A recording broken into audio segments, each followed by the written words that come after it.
Good morning. Good morning. So I don't have an announcement today. I'll just open up for questions. I'll start. In the board today, there was an item on the Harbor Point water main. Two members voted against it. It's a semi-complex deal. Do you see that as reflecting any additional difficulties or any upsides of TIF deals? The upside is that we get to continue to strengthen Baltimore's economy. We get to create jobs. Infrastructure is necessary when you have that type of development. And I'm happy to support proposals like this that continue to transform our city and create new opportunities to have the vibrant life that we want to have in the city. We want to have projects that are, this is basically creating a new neighborhood. There needs to be infrastructure to support that. And to me, that's what the deal represents. Do you have any thoughts on the fact that the council president, and I believe it was the comptroller, voted against it? Nope. Madam Mayor, how would you react to the idea that there are two Baltimores? There's a Baltimore that is a property tax privileged Baltimore, developers downtown getting tips and such. And then there's a property tax punished Baltimore where city residents have to pay some of the highest property tax rates in the state. I think there are some that think they gain from this notion that there are two Baltimores. I think that the reality is in cities across our country, there are income disparities, there are challenges. We have those challenges here as well.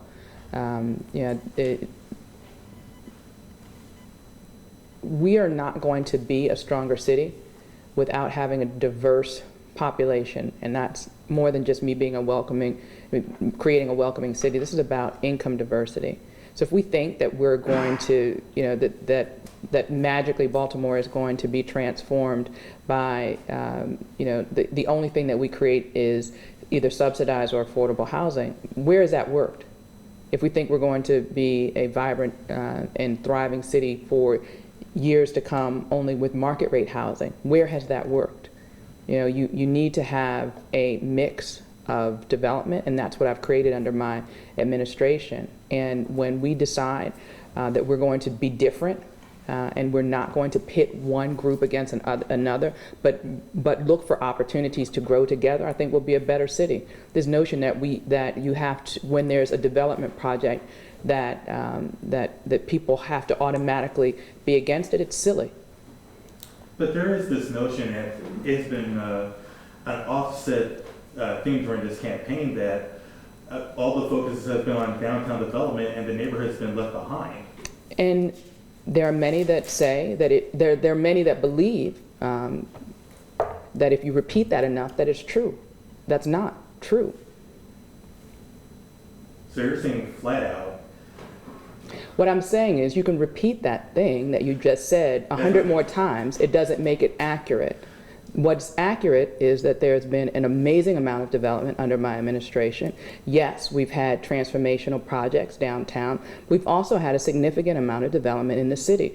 Even the Able Foundation had certainly not been, the SRB waving the pom-poms, acknowledge that vacancy to value is the most ambitious blight elimination plan the city's had in over 40 years. That blight isn't around the harbor. That's happening. This development is happening in the neighborhoods. So again, you can say it 100 more times. It doesn't make it true.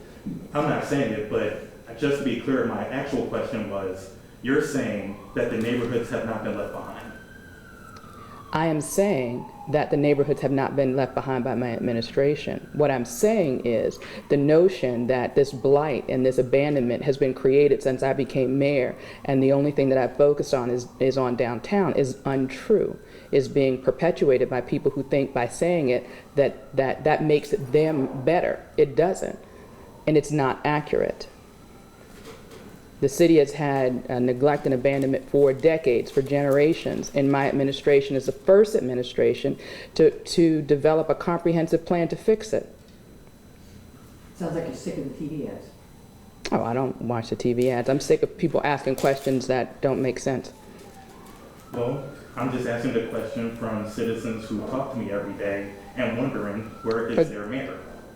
Wondering where's their mayor, so you're saying that no one has noticed the transformation that has happened through vacancy to value? I'm not saying that. I'm just asking questions that everyday citizens wonder about when they ask me what's going on.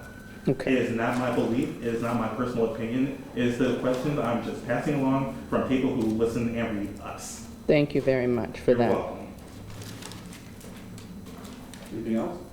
Madam Mayor, with the, what are your expectations for the Light City Fest that's coming up? I am thrilled about Light City. There's so many people that are excited to come to Baltimore to experience the innovation, music, and art. Baltimore is known to be a city that is creative and innovative, and we get to show it off again.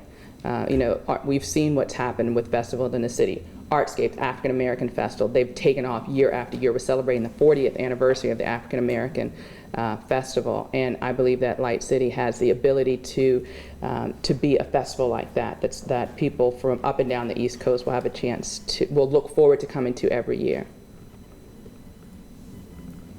Can I ask one more thing about a water point that was in the board estimates? Yes. Water guy today. There was some money that was allotted to the convention center Mhm. for some, I believe it's an expansion joint and some other leaking. Is that the kind of work that in your opinion shows the need to upgrade, expand the convention center, or is it just regular maintenance that is falling on? I think you don't have to look far, and you certainly don't have to look at the Board of Estimates agenda to see that the convention center needs infrastructure repair, needs capital improvement. And I say it based on the age of the building and the amount of infrastructure improvements that have been able to the investments that have been made, but also based on the fact that this is a city that has a thriving tourism and hospitality industry. And when you have an industry that's working, you want to continue to invest in it. And that's why I think it's important to make those investments and look for ways to continue to expand what we're able to offer.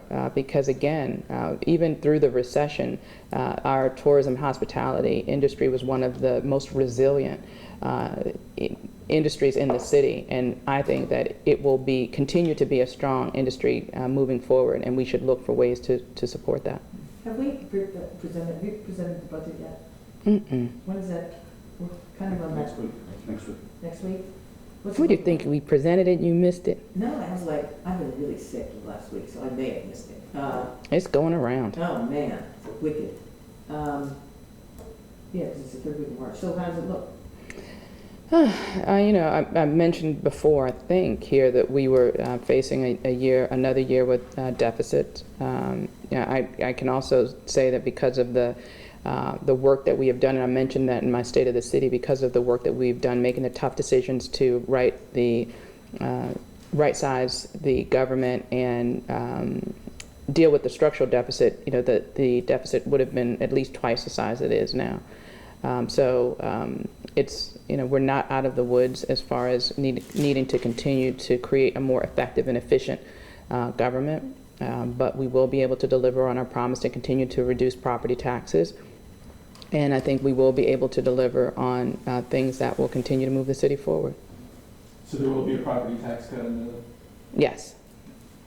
I'm very proud among the accomplishments of my administration when it comes to fiscal stewardship. Not only have we had the highest bond rating that the city's had in over 40 years, I kept my word that I would reduce property taxes. I've been in public office for more than 20 years. I don't know of an administration that has reduced property taxes more than I have. At the same time. What'd you say? Can you tell me how much you're proposing to do? I can get that for you before the day is out. Okay. So we've, I've made good on that promise. All right, thank you, everyone. All right, thank you.